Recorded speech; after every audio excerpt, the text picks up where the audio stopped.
Hey everyone, and welcome. So, have you ever made a promise and then kind of wondered, is this, actually binding?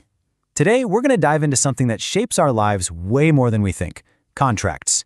We're going to break down exactly what it takes to turn a simple promise into something the law will actually back up. You've probably bumped into this famous line before. It sounds a bit like a riddle, doesn't it?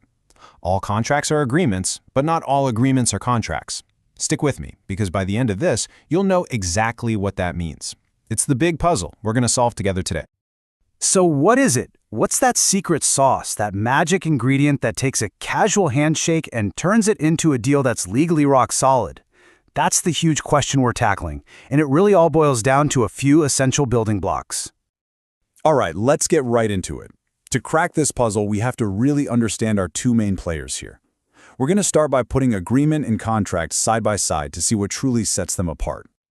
Okay, so here it is, laid out, plain and simple. An agreement, that can be as casual as you promising a friend you'll meet up for coffee. It's a mutual understanding, right? But a contract, well, a contract is an agreement that has legal teeth. It creates a genuine legal obligation, and that little phrase, enforceable by law, is the absolute game changer. Boom! There we have it.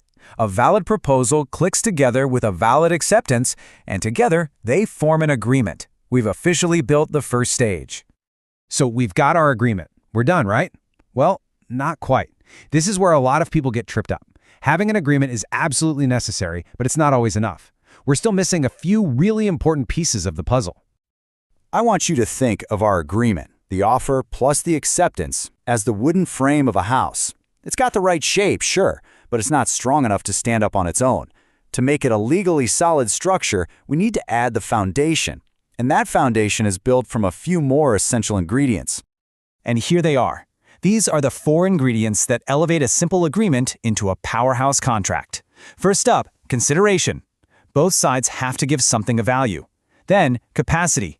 The people making the deal have to be legally able to, so things like being of legal age. Third, free consent. No one can be forced, tricked, or pressured into it. And finally, a lawful object. You can't make a valid contract to do something illegal. All 4 of these have to be there. So now that we know how to build a contract from the ground up, let's take a quick look at a couple of the common blueprints that you'll see out there in the real world. This is a really cool distinction. A bilateral contract is what we normally think of. It's a two-way street, a promise for a promise. Think about a sales agreement. But a unilateral contract is a promise in exchange for an action. The classic example is that lost dog poster. The owner is promising a reward, but nobody is promising to go look for the dog. The contract is only formed if and when someone actually finds the dog and completes the act. And you don't always have to sign on the dotted line to form a contract. An express contract is one where all the terms are clearly spelled out either in writing or just by talking. But an implied contract, that's formed purely by your actions. Think about it. When you get on a bus, you don't shout, "I hereby accept your offer for transportation," right? Your simple action of getting on the bus is all it takes. You've entered into a contract to pay the fare without saying a single word.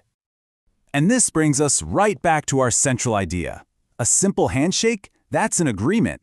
But a promise built on the solid foundation of the law? That is a contract. It's a promise that creates real, tangible rights and obligations that a court will actually stand behind.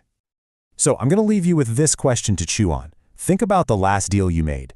Maybe it was for a freelance project, or even just buying something online. Did it have a clear offer? A clear acceptance? Was there consideration from both sides? Were all those essential ingredients in place? Once you start looking for them, I promise, you'll start seeing these building blocks absolutely everywhere.